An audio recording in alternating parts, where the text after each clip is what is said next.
Good evening, everyone. Thank you so much for joining this evening for this really important discussion, and one that I know that it causes a lot of confusion for people, which is about donor egg guarantee programs, donor egg cycles in general. I'm thrilled to be joined by Dr. Leticia Flores Roldan, who's from NatuVitro Clinic in Barcelona, I believe. And she's a fertility specialist who's going to run us through everything to do with egg donor cycles, because I'm sure there's many different concerns that you might have. So before we dive into that, I have a few questions that I wanted to ask about this topic. But if you wouldn't mind just doing a quick introduction of yourself, how you got started in the clinic, what you have on offer in terms of the programs at the clinic for people to look at. Thank you very much, Jessica. So it's really nice meeting you, and thank you very much for having me tonight. As you already said, I'm a specialist in fertility in NatuVitro Clinic in Barcelona. It's based in Barcelona. I'm really grateful to be part of this great team. Like, we have achieved a really good results with egg donation here in the clinic. We have achieved a really nice rates of pregnancy with egg donors. As a member of this team, I think that everyone plays an essential role in the clinic. Everyone is so professional, empathic. So everyone is generally dedicated to providing the best care of our patients. So I'm really grateful. And let's start. Yeah, I think it's really important that you said that, because that's often overlooked. And I think, when I'm speaking to people about the fertility journey, whatever about trying to get and stay pregnant, often the hardest part is just the process. And if you can be working with a clinic who understand and acknowledge that it's really difficult and are there supporting you at every step of the way, whether you're talking to someone in reception or one of the nurses or one of the doctors or the embryologist, I think that makes such a difference. So thank you for highlighting that, because I'm sure people will be relieved to hear that. So for someone who's on the fertility journey, right, if we're diving in, when would it make sense to even consider using donor eggs? Because there's probably certain situations where it would make sense for people. Yeah, so I think it will be good to start talking about two really basic concepts about the ovarian reserve and the quality of the egg, because this is where everything, starts. So the ovarian reserve is the number of follicles that we have in our ovaries on a certain moment. But when we are born, we are already born with a certain number of follicles. And then when we start our period as women, we start wasting those follicles. Although we just ovulate just one egg with every period, it makes sense if I tell you that with age, this ovarian reserve diminishes with time, with age. And about the quality of the egg is the same. After a certain age, 35, 36 years old, this quality of the egg starts getting, lower. So it's indicated, the egg donation is indicated when a pregnancy is not possible with patient's own eggs because of age, for example, because the quality of the egg, it's really low. We have really low ovarian reserve, for example, in young women, it happens, or ovarian failure, for example, or more, probably 10, we have patients of 3, 4, 6 IVFs unsuccessful. Yeah, I was just giving a summary of your answer about when somebody would opt for egg donation. In other words, being over 40 and struggling with maybe multiple cycles, having premature ovarian insufficiency, even if they're at a younger age, or maybe if they've taken medications such as chemo, etc., things like that. So if you want to expand on that, is there anything else you wanted to add about the optimal time to go for egg donation? No, the most important thing is that is when a normal pregnancy can happen, because an ovarian cause or an ovarian failure, like chemotherapy treatment, as you already said, for example, or IVFs unsuccessful IVFs treatments. So basically, it's when we cannot achieve a pregnancy, or we cannot achieve a pregnancy or a birth, When it's not happening, basically. And I would probably add to that, which I'm sure you'd agree with, that in situations of unsuccessful transfers with own eggs, one would hope and expect that the clinic had done their due diligence with checking the internal environment to make sure that wasn't a factor, as opposed to the woman's age with the embryos, because of course it takes both things. So in that note, because people are posting questions here while you were gone, and I think this is an important curiosity that people would have, which is, how is the donor selection process carried out? And do you have, as one woman asked me in my question box in my stories, are they just waiting there ready? Or how long is the process, and how does the selection happen for people who are interested? Well, the Spanish law tells us that we have to assign the donor as much similar, phenotypically speaking, to the patient, okay? Makes sense, yeah. So what we do is, the advantage of our clinic is that we have our own bank of donors, okay? So all our donors are between 18 to 34 years old, okay, more or less. Yeah. The Spanish law tells us that the donation has to be altruist, anonymous, and voluntary, okay? Of course, they can have some compensation, but for any... Can you repeat that? You said it has to be something and voluntary, just to make sure that people heard. Yeah, altruist. Altruistic. Yeah, anonymous. In other words, not for money, not for money. Exactly. Okay. Yes, okay. And voluntary. Anonymous, yeah. And voluntary. Okay, very important to state. If they happen to receive any compensation for anything, it's because for some inconvenience or any expenses that they have to do to come here, you know? Yes, yes, absolutely. Okay, that makes perfect sense.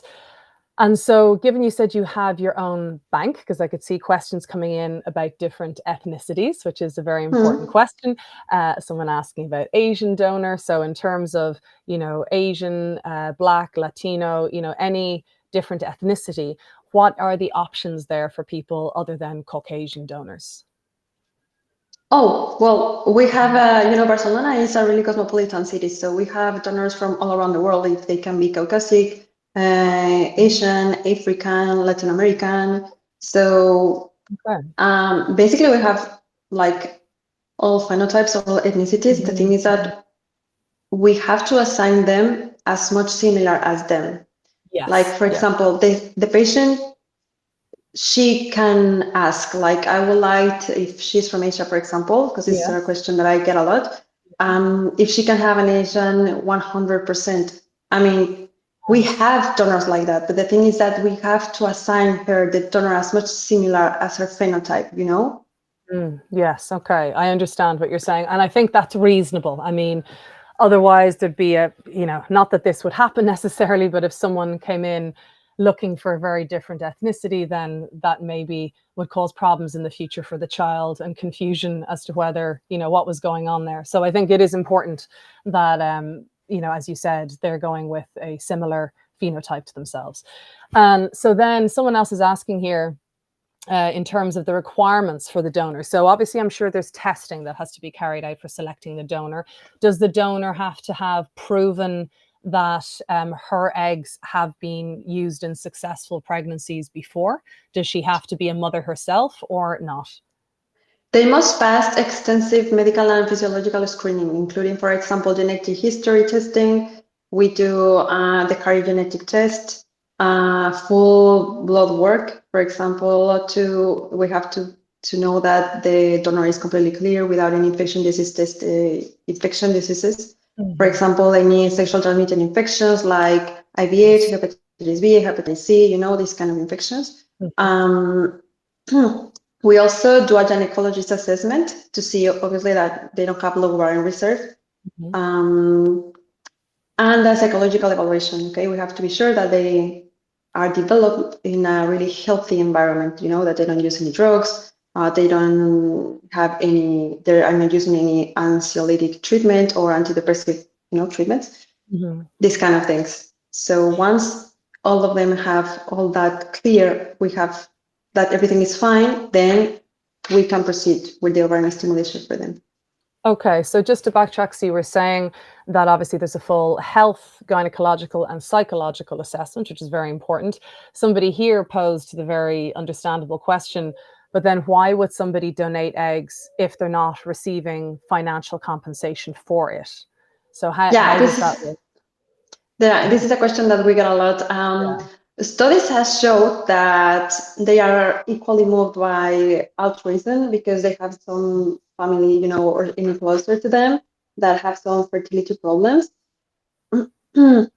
So aside that, Spain has one of the highest donation rates in Europe, not only for eggs, but also for blood, bone marrow, for example, and other organs, reflecting how strong culture of solidarity and altruism is. But the most important point and the reason why they do it is personal connection to the fertility or donation. They've some connection. On that point, the person asking this question, I've seen this quite a lot, that they're, especially with, fertility treatment being 45 odd years old now, that a lot of the donors who are going forwards were either conceived through IVF, because obviously those who are 18 to 25 are in an age bracket where they could donate and may have been conceived through fertility treatment, or they were donor conceived themselves and they feel that they want to pay it forward. So yes, it's actually true that that's the case. It's very different to surrogacy, I think is important to state. It's very different, yeah. Very, very different. And then someone pointed out something as well that I think is important, which is, so let's say you said they have to obviously match the ethnicity, but let's say there's 25 options. Does the person, the woman who's opting for receiving the donor egg, does she get to choose, or her and her partner, if applicable, get to choose? Or is the clinic making the selection? No, they cannot choose. This is one of the Spanish law. This is completely anonymous. So they cannot know anything about any identity of the donor, and the donor cannot know anything about the patients, and they cannot choose anything. It's not like in USA, for example, Right. In USA, it's like, it's, like a catalog, and you can know everything about the donors. Where they went to college and what they did. Exactly, and you can know, and patients can know everything about medical background, studies, everything. So while still appreciating anonymity, I completely respect that. But let's say, there were a number of different donors. Let's say the clinic were down to 3 choices. Would they communicate with the woman and say, well, these 3 match you the most, but let's say one woman is 6 foot tall, the other woman is 5'3"? Do you have a preference for the taller donor or not, given that could potentially impact your child? Do you know what I'm saying? Is there any discussion like that with people? Yeah, of course. I mean, of course, if we happen to have 2 or 3 choices of donors of the patient, normally this is discussed with the doctor, and with the donor department. And also, if there's something that we doubt about, we can ask something to the patients, of course. Okay, so there is more of a collaborative approach there. Just somebody was wondering about that, which makes complete sense.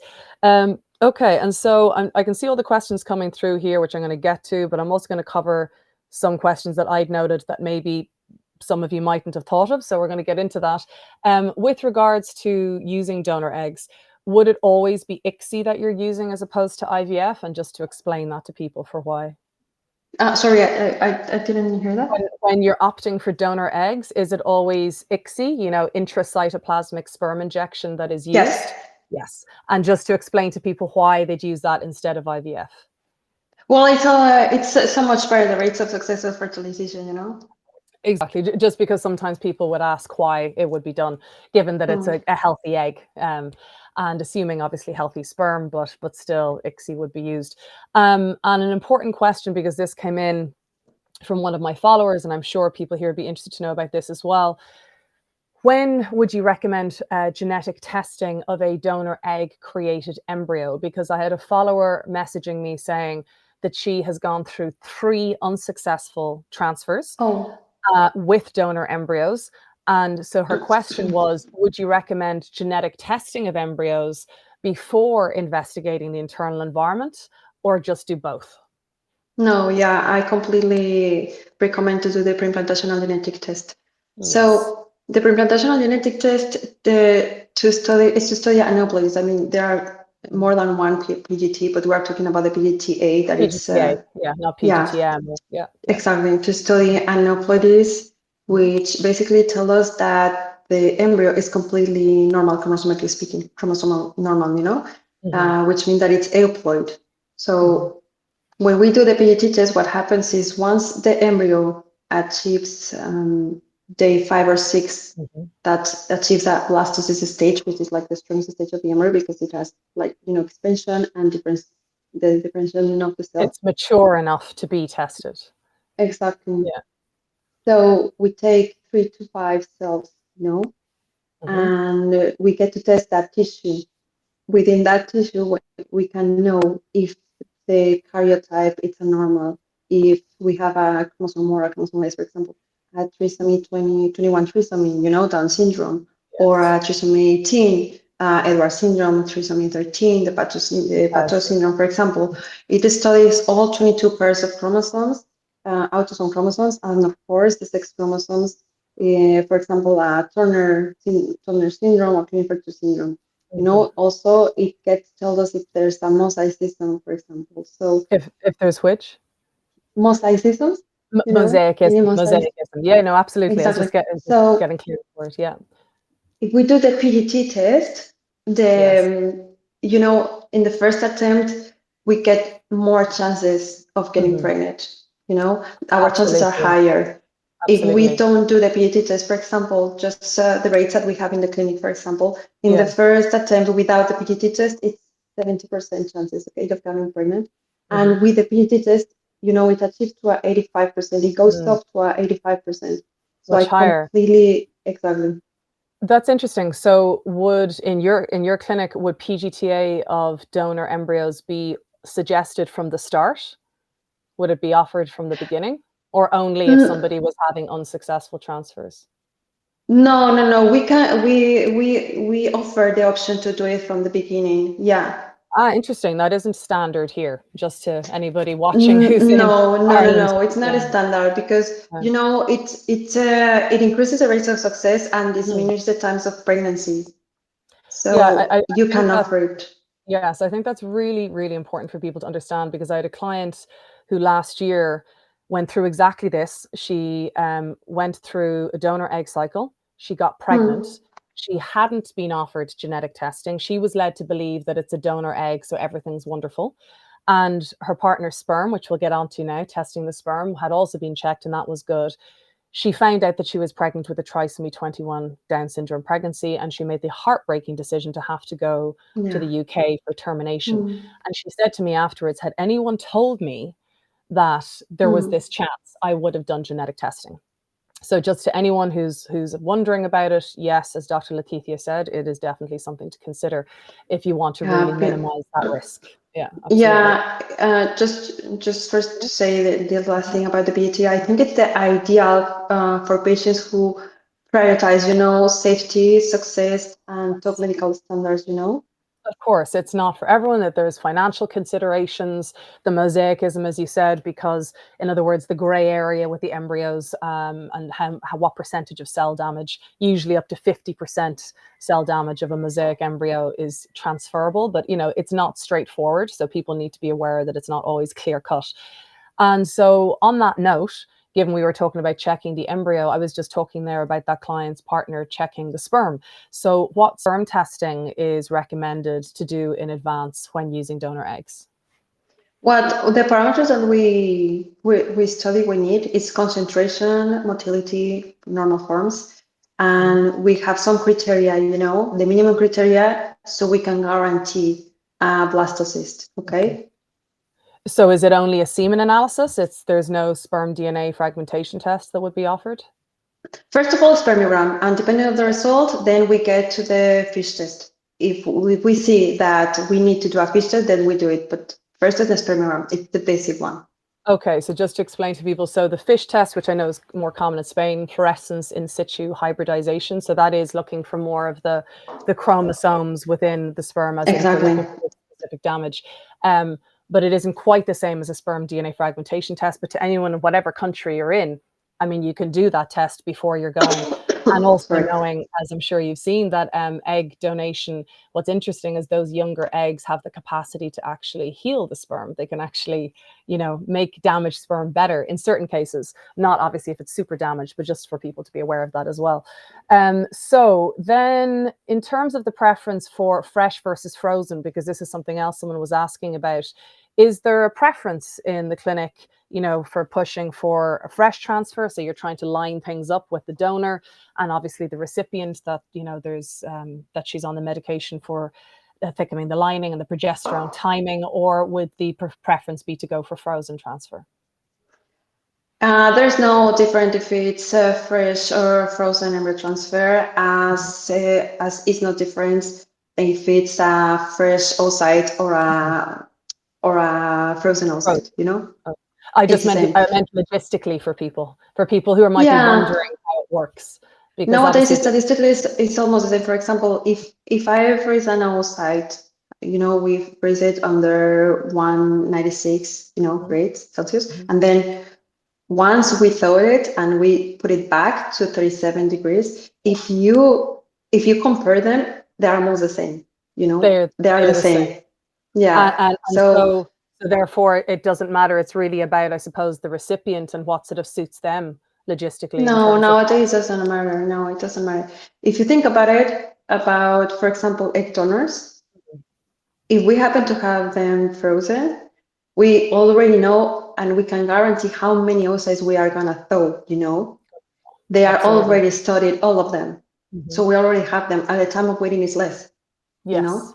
Yes, understood. Yes. So that answers that question for people about how long they're waiting, because they might not be waiting if you're availing of frozen eggs that are already there, ready to go.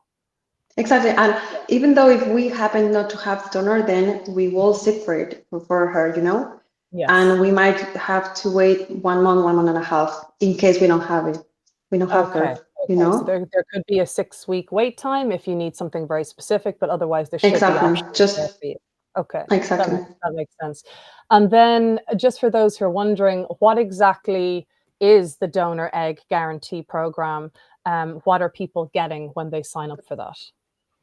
So we're in the clinic, we have 5 programs with or without the PGT test. So the first one, for example, is the blastocyst guarantee, 1 blastocyst guarantee, okay, which includes 1 embryo transfer, okay. The other program is plus 1+1, which includes the first embryo transfer. It has to be said that we just transfer embryos of good quality, okay? Minimum 3 BB in a Gardner classification, okay? Of course. So if they're not genetically tested embryos, they have to have minimum aesthetic requirement in terms of the depth. Makes sense. Yeah, taking account that all the programs that I'm gonna say, they can be without the PGT test and with the PGT test, okay? Of course, yeah. So we have the 1+1 blastocyst guarantee, which, as I said, we transfer the first embryo, and if we get a pregnancy achieving more than 24 weeks, then the treatment is finished, okay? But in case that we have a miscarriage, or we don't have any implantation, or the pregnancy is interrupted before the 24 weeks, then we have another blastocyst to get implanted, Okay. And the same way with the third program that I'm going to say is 1+1+1 is the same thing, okay? And there 1+1+1. So that's three blastocyst transfers. Okay. Exactly. In case that we don't achieve a pregnancy, or we don't get any clinical pregnancy, or there's no implantation, then we can transfer a second one, okay? There's a second blastocyst guarantee. And for the program to be fulfilled, there has to be a live birth as opposed to a clinical pregnancy? No, the pregnancy has to be more of 24 weeks. Okay, so in other words, of a viability standpoint. Okay, so just for anyone who isn't aware, at the 24-week mark, even though it's extremely premature, an embryo or a fetus at that point is considered viable. Like, in other words, the baby has a chance of surviving. So from the clinic standpoint, it's up to the 24-week mark, not the typical 38 or 40 weeks. Exactly. Because obviously because there could be earlier delivery. Okay, so then someone was asking, which I think you kind of covered with the frozen embryos, but just to clarify, how does embryo guarantee actually work? I'll bring this one up so people can see it. if your chosen donor does not produce an embryo. I know the law is different in Spain to the UK. So in Spain, do they keep choosing a new donor until you get the guaranteed embryos, or do they ask the chosen donor to do another egg collection? If that makes sense. No, we can. The thing here in the clinic is that we have to give you a blastocyst guarantee with the same donor or with a different donor. You were saying that if it doesn't work with that donor, that you'd get another donor. Isn't that right? Yeah, we can work it with another donor or with the same donor, depending. But what it has to be said is that the patient would get a guarantee of a blastocyst.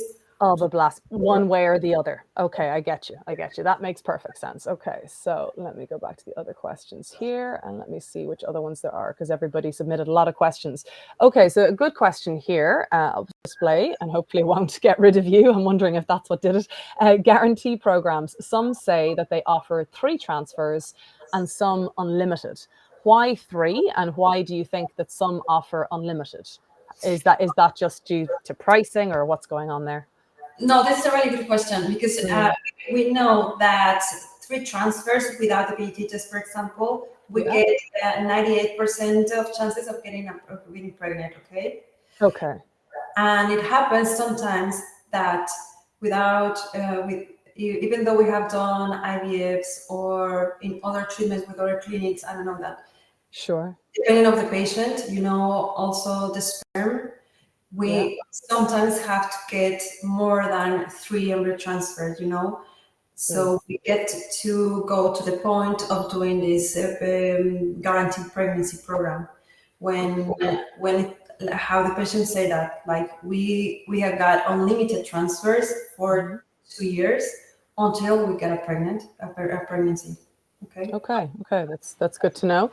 Another one here, what would you suggest, double donation or embryo donation? So double donation meaning both egg and sperm donated, or embryo donation where the embryo has already been made. So which is more successful according to statistics? Okay, so there are some things that we have to talk about. Double donation means that we get to assign the donor as nursing donation. Donation, it's not like that. It's an embryo donation, and we get to assign you according to the ethnicity, but it's not exactly phenotype. Okay, so this is one thing. This is one thing, and the other one is like you don't get to do sometimes you don't get to do the PGT test to the embryo donation, and if you would like to do the PGT test, you can do it with double donation. So. Correct. Yeah. So just to explain that to people, because if there's already the embryo, you don't really it's possible, but it's not ideal to thaw the embryo, to biopsy, to genetic test and refreeze it. Yeah. No. Okay. That makes sense. No. If we happen to have embryos, of course, embryo donation with PGT test done, of course, we will say that, of course. But what I suggest is to go for the double donation, because you get to be assigned a donor as much similar as you, and you can do the pre-implantational genetic test to the embryo. It's so much specific for you. It gives you more choice, basically, more control and more choice. Okay, that's a great question. Someone asked here, very simple one: can two embryos be transferred at one go? If you're using donor eggs, because I know obviously with euploids you wouldn't usually, but you can you? You can transfer 2. We don't like to transfer more than 1, because it's too risky. Obviously, it depends on the age of the patient. But because it's a good quality embryo, and even though we have PGT tests, we guarantee a good quality embryo. So it's better not to do more than 1 embryo transfer, not to do a transfer. Also because of the risk of pregnancy, hemorrhage, diabetes, high blood pressure, restricted growth of the fetus. So there's a lot of risks with a multiple pregnancy. Yeah, we can. We will have to discuss that with the patients, but no, normally we don't. Yeah, I would fully agree with that. If I was advising someone, I'd tell them, look, I understand everyone that it seems like instant family. Just put 2 embryos back in and we're done. I had clients who did that before, who actually were in Spain as well, and they put 2 embryos in and one of them split and they got triplets. So be careful what you wish for, because it can happen. In euthanasia, and less than 2% happens, can happen, but it happens. Yeah, Yeah, we've had cases like that. You know, that yes. Because I know people are only thinking past, oh, put 2 in and higher chance of just clinical, 1 pregnancy, but yeah, you have to know all options as well. So next question here. I think we answered about the Asian donor. Yes, there's a million different phenotypes and ethnicities. You'll get what you need. And we covered that one about the selection. I don't think we answered this. Is it always good to require the donor to be a mum already? So I suppose if somebody else has used the donor's eggs and had a successful pregnancy, would that be a criteria for people? No, it's not like, for example, in USA that for a surrogate uterus, the woman has to have already a pregnancy. No, because we know here that because of the age, the quality of the egg is good. So we know that it's going to live to a pregnancy in a big, we have a really high probability of having a pregnancy with egg donation. So it's not something that it's not a criteria. Yeah, that would make sense completely. And next one here, this is a bit of a longer one, so I'll pop it up. How would you approach a modified natural FET with the presence of an ovarian cyst? How can the transfer be planned with an ovarian cyst? The blastocysts were obtained using donor eggs. So this is back to the internal environment. Yeah, I mean, depending of the type of the cyst, there are a lot of cysts. For example, endometrioma, from the cyst, or just a physiological cyst, or a hemorrhagic cyst. It depending of the type of the cyst, we can work it out. But for example, if we want to do an embryo transfer with endometrioma, we can do it. We just need to evaluate each case depending on the example of the cyst. The cyst, for example, which is normally the own body just absorbs it, the hemorrhagic cyst. So it depends of the kind of the cyst that we can do the transfer or not, or we have to wait. And the size as well, or how long it's been around for. It's very individualized, exactly as you say, as to how to operate with it.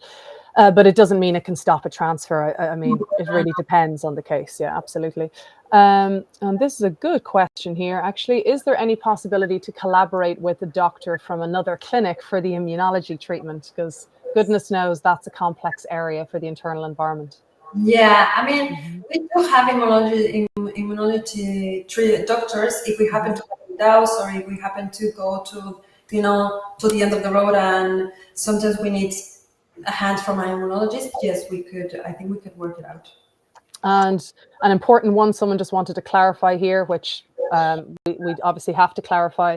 With NatuVitro, it's reaching 24 weeks, not a baby at home. I mean, okay, let's clarify. Pregnancy after 24 weeks has 99% of chances to have a baby home, I mean, we will love to guarantee you that you will have a baby at home. Yeah.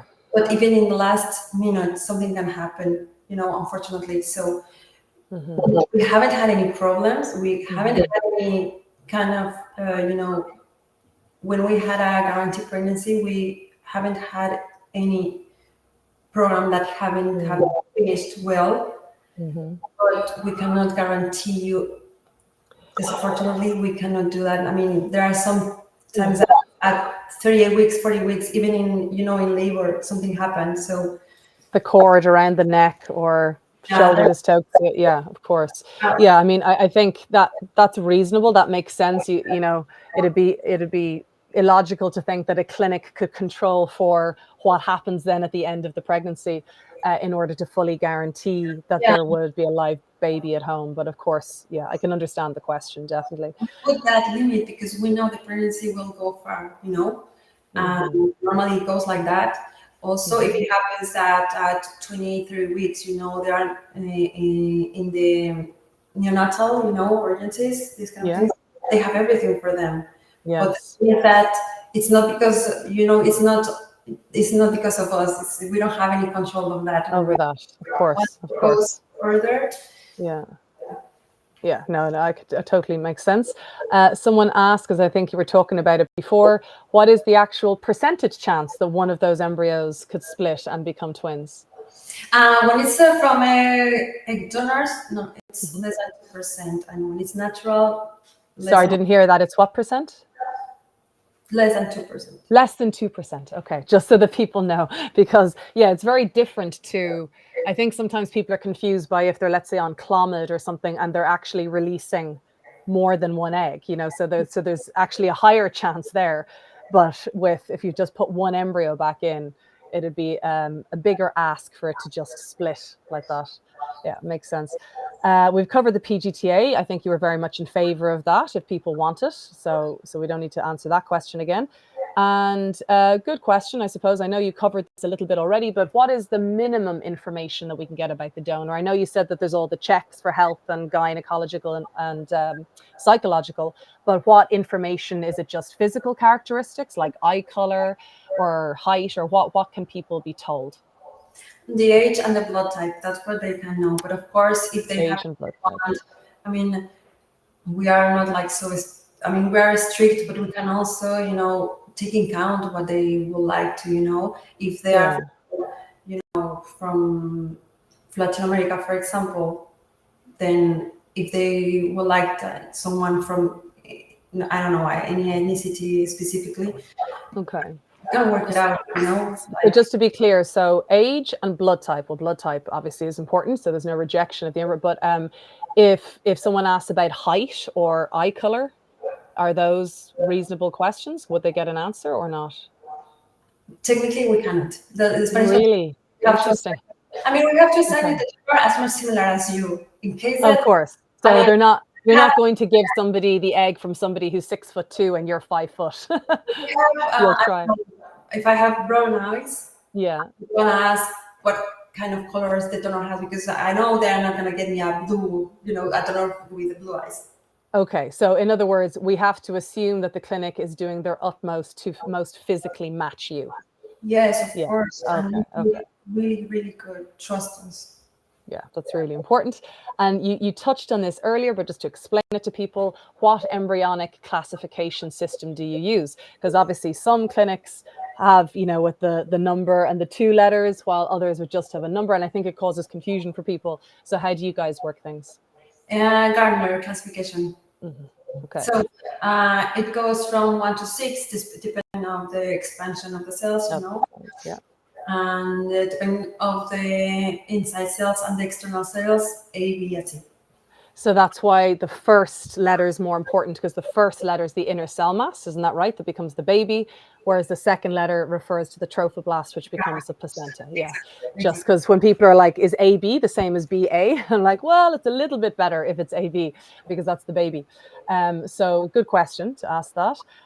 Someone else asked here, do you use the fertile chip to sort the sperm for ICSI? So in other words, sperm selection techniques, to anybody who's unfamiliar. Yeah, the fertile chip depends of the characteristics of the sperm sample. So we have to have some criteria to use this fertile chip. For example, if we don't have enough concentration, we cannot do the fertile chip. But it depends on the characteristics of the sperm. Yes, absolutely. So I don't know, maybe if somebody had very elevated sperm DNA frag, then you might be more likely to use that. But and there has to still be enough sperm to work with for doing the selection as well, the count and everything. And we've covered that about the choosing. Going back over any questions that we haven't covered. Can you do? Okay, so this is an interesting one. After an abortion or termination with a 10-week-old donor embryo, can the woman's uterus or endometrium change because of the different genetics of the embryo? That's a good question. I'm so sorry to that person for what they went through. Yeah, I'm sorry about that. The embryo cannot change the genetic of the endometrium, but the endometrium is constantly changing, all the time changing. The microbiome as well, it's all the time changing. So not because you had a miscarriage at 10 weeks, it doesn't mean that the endometrium is bad or it's lost or that something damaged the embryo. Well, it was a termination, it wasn't a miscarriage. So I think maybe that's the concern, that because it was ending the pregnancy as opposed to a miscarriage.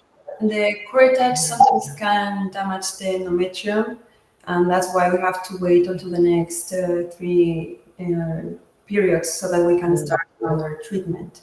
But normally with one, normally it gets damaged, you know, the endometrium. Yes, I mean, I think that's reasonable. Obviously dependent on how a person recovered, and they could have a hysteroscopy. You could check the internal environment if you'd any concerns that there was a negative impact of the act of going through the termination, depending on how that was carried out. So yeah, I think that's important to note. But exactly as you said, I have seen it. I have seen plenty of people who've either miscarried or terminated, and they were able to go on to conceive, whether with donor embryos or their own. So yeah, it should be able to continue. Okay, and so this person's asking, oh, okay, so this is important. This is the person who was asking about the testing of PGTA. Would you do other tests first?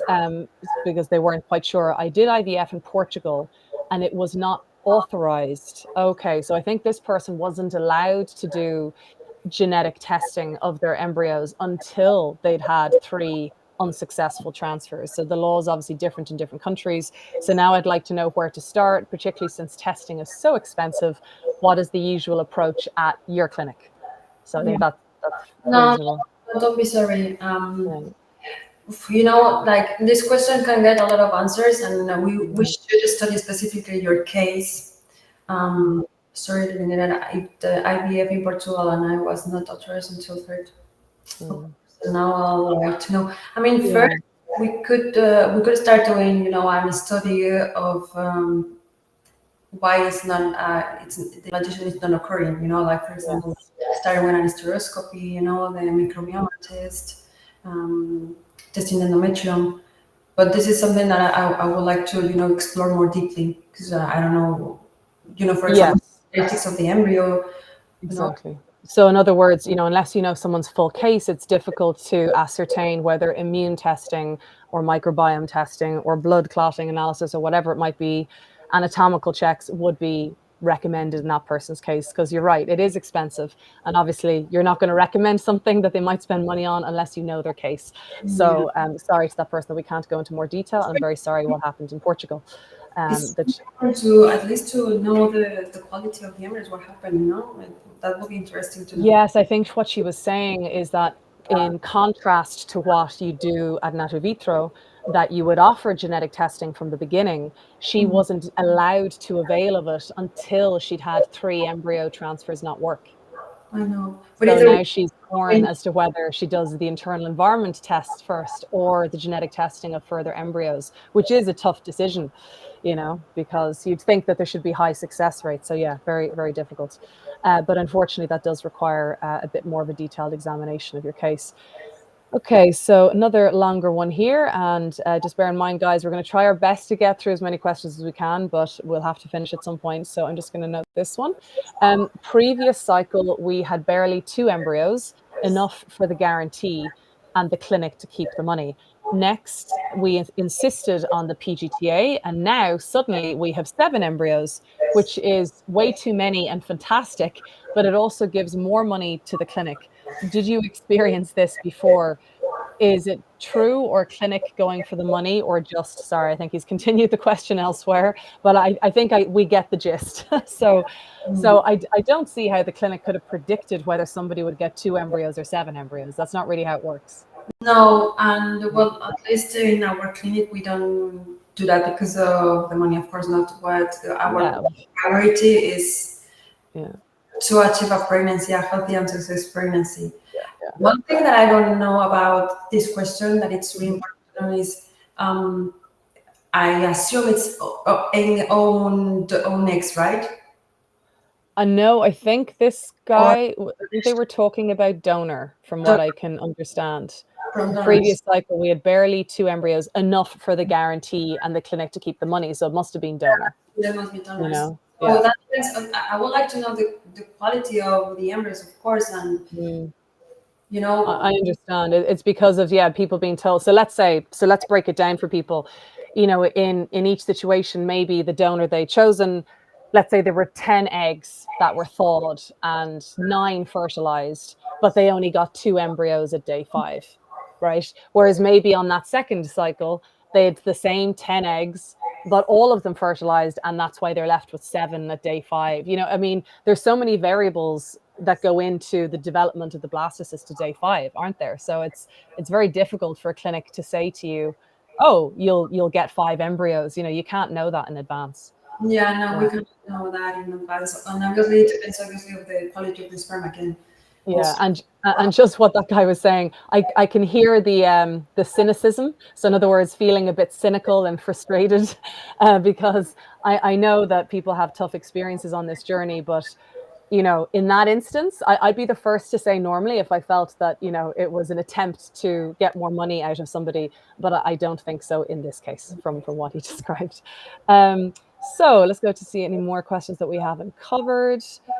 Oh, very good question. I asked this question before when I was at the London fertility show of a clinic. Why aren't sperm donors required to have a sperm DNA fragmentation test in order to increase the chances of success? Because we don't need a DNA fragmentation test in order to increase the chances of success if the spermogram is fine, you know? If the sperm donor is in good health. Exactly. We have already studied them, so there's no need. Yes, completely. I would agree with this up until a point. I suppose what I understand, I see it from both sides, right? So I see it from the clinic side, and I understand that it'd be very difficult if you think about it, right? Men, the sperm are made afresh every single day, right? There's a whole new batch of sperm every 74 days. So if you think about the logistics of it, it would mean a clinic redoing a sperm DNA frag test, for example, which, as we already discussed, isn't necessarily required if using donor eggs. But of course, if you're using a sperm donor with older eggs, that might be more of a concern. And yes, I discussed this with clinic before, and they said, well, it wouldn't be feasible, because it is, I do think it's a fair question in the sense that even a young man, you know, if he goes out and drinks a lot, you know, is binge drinking, and that impacts a batch of sperm, it's going to be very difficult, even if he's in good health or whatever, for the clinic to know. So to that person, yes, it's unfortunate that that isn't done, because it makes it a bit more down to luck, I suppose, than what batch of sperm you're getting on the day, you know, from the donor. So it's a tricky one. Okay, so we've covered those questions there. Oh, that's a good question. I suppose we have to deal with the ethics of this. Okay, so can you share where embryos are coming from? I have heard of egg farms, which sounds awful. So I think we do need to tackle the understandable moral, ethical questions, and you know, the safety of what the women are going through, let's say, who are producing eggs for embryos. Well, the embryos that we create here comes from the donors that we have. The advantage, as I said, from our clinic is that we have our own bank of egg donors, you know. So in other words, they have walked into your clinic and they've gone through the retrieval in your clinic. Exactly. Okay, just to clarify. We have our own surgery room here, our own laboratory here, so there's no need to go somewhere else now. Yes. And the embryos of the other couples that come here and they decide to donor, they are here, you know. Mm-hmm. So everything is here. They don't. Everything is local. Yes. Okay. Yeah. And controlled and accounted for. Okay. That is very important. Another question that is, sorry, did I miss that one? Someone was just asking. Yes. Here we go. What is the age range for the female patients that your clinic accepts? I presume this is the age range for recipient of the donor, because I know, you know, in some clinics it might be 48. You know, that they have until. So what is the age limit for you guys? Well, as a Society of Spanish and European Fertility says, we recommend not get pregnant or not do an embryo transfer of a woman of more than 50 years old. Of more than 50. Okay, that's interesting. Just because I have a client at the moment who's UK-based, working with a Danish clinic, I'm pretty sure, and she was told that once she had her 48th birthday, that she couldn't create any new embryos, but she could do frozen embryo transfers of any she had left. So whereas for you, for your clinic, it's up to 50, you can create new embryos? Following the recommendation of the Spanish Fertility Society, embryo transfer cannot be performed in women of more than 50 years old. So embryo transfer can't happen beyond 50? Yeah. If you have okay. Just to clarify that, embryo transfer as opposed to creation of embryos. Okay, that's fair. Just because people do ask that. And we'll finish on this important question because we're running out of time. can you speak about the ethics of anonymous versus non-anonymous egg donation? I don't feel a need for open identification, but my concern is for a future child potentially wanting access to that information. I'm aware of some studies indicating that the large majority of donor-conceived individuals wish to have the option to know about their donor, but also I recognize that those surveys might also be imperfect. So what have you seen on that front? I think this is more like a personal question. This is more about what each patient will feel like.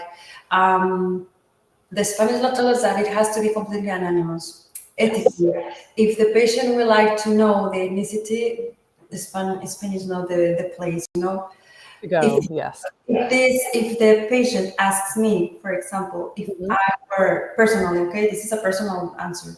If I were the person that is gonna be the one to get pregnant with a egg donor, I wouldn't like my child maybe to have contact with the donor. I don't know. I don't know if I will feel comfortable or not. It's personal. But maybe if I'm the child that has been created from a donor, maybe I would like to know about the donor. You know, this is something really personal. It is. I would completely agree. I've seen all sides of that. And of course, it depends on the country that you're going to, because we know about the loophole in the law in Portugal. So that's why, you know, they can have knowledge of the donor. So yes, it depends on the country that you're going to for this and your personal preference. And I would say very important to do your research. And also from what I've seen, it's actually quite interesting. There are a lot of donor conceived children on TikTok who I have watched speaking about how they feel. And so if you are looking for, that's the source point. If you're looking for how a future child might feel, then listen to children who have been donor conceived and come to the decision yourself about how you'd like to proceed. I would say makes sense. So apologies that we can't get through all the questions. I think we pretty much did get through most of them though. Maybe something to finish on, which I think is important and didn't necessarily come up in the questions here, is the emotional side and what we were touching on before the call about epigenetics and how people feel about moving to egg donation. And, you know, all those inevitable and understandable fears about, you know, will I connect with my child and, you know, how will I feel once the child is born? So what have you seen for those who have gone through egg donation in your clinic? Yeah, I mean, doing an egg donation becomes like, you know, some of the patients feels like they don't have any connection to the embryo because there are not genes. Their own genes are not there, you know, but epigenetics refers to changes in the gene expression or activity that do not change the DNA sequence, you know. Yes. And it depends on the environment that you are developing. So yeah, there's an embryo that is going to be implanted in you, but you get to